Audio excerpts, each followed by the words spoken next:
Adi errepidetan abuztua bukatzearekin batera etxera bueltatzeko ordua iritsi zaio askori. 100.000 autok zeharkatuko dute asteburu honetan Biriatuko pasabidea Frantziara bidean eta autoilarak sortu litezke. Arratsaldeon ongi etorri itzulera operazio honetako une korapilatsuena gaurko arratsalde izango omen da. Errepideak txarrerako izaten ditugu izpide. Lur eman diete Tuterako autoistripuan hildako 2 mutikori. Beste 2 anaien gorpuak datozen egunetan eramango dituzte Marokora. Azken hamarkadan Nafarroan gertatutako istripurik larriena da. Eta gaur ezagutu dugu bihar indarrean sartuko den Prepara planaren letra txikia. 400 euroko laguntza eskatu alizateko 30 egunez lan bila aritu dela egiaztatu beharko du langabezia saria jasotzeari utzi dionak.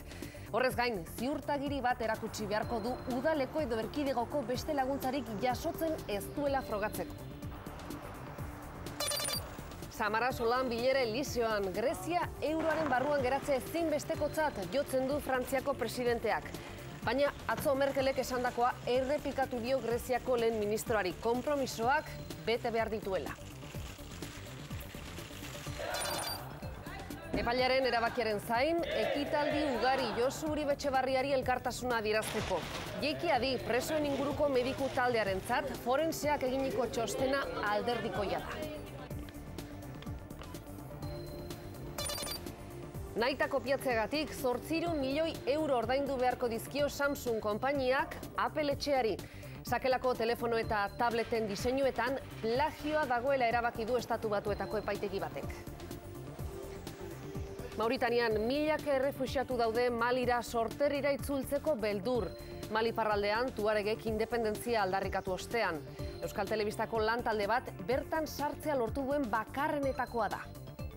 Errefuxiatuek zabaldu nahi duten mezua da beharrezkoa dela komunitate guztien arteko eztabaida bultzatzea Saheleko egoera estadin bomba bat bihurtu. Igeldo Mendiko parketa funikular mitikoek 100 urte betetzen dituzte gaur. Gurutze Muriana, ospakizunik ez da falta urte hurren borobila ospatzeko.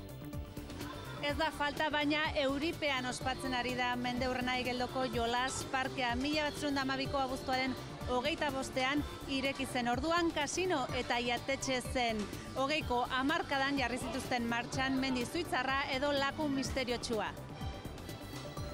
Kiroletan ligako bigarren jardunaldia jokoan da eta gure talden artean soilik Realak jokatuko du gaur. Montanierren gizonek denboraldiko lehen puntuak bildu nahi dituzte Anoetan Zeltaren aurka. Azkenean Íñigo Martínez ez da deialdian sartu, baina bai Diego Ifran uruguaitarra. Espainiako itzulian 8. etapa korrituko da gaur Lleida eta Andorra artean. 2 mendate baino ez ditu gaurko etapak, baina amaiera benetan ikusgarri espero da. Collada de la Gallinako igoera gogorrarekin amaituko baitute. Favorituek oso adi egon beharko dute gaur, denborarik galdu nahi ez badute. Gaur egun, abian da.